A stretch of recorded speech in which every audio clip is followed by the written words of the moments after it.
N before the word that has vowel sound or that starts with a vowel. অর্থাৎ যে শব্দগুলোর উচ্চারণ vowel হবে অথবা যে শব্দটির প্রথম অক্ষর ভাওয়েল হবে সেই সব শব্দের আগে অ্যান বসবে। যেমন for example dash and here the first letter of this word contains a vowel A, so here we use an ant.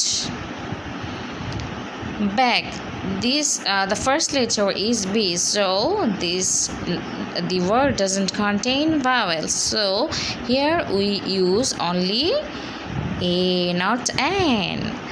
Thus D, this is D, it's not a vowel, so here we use the article A.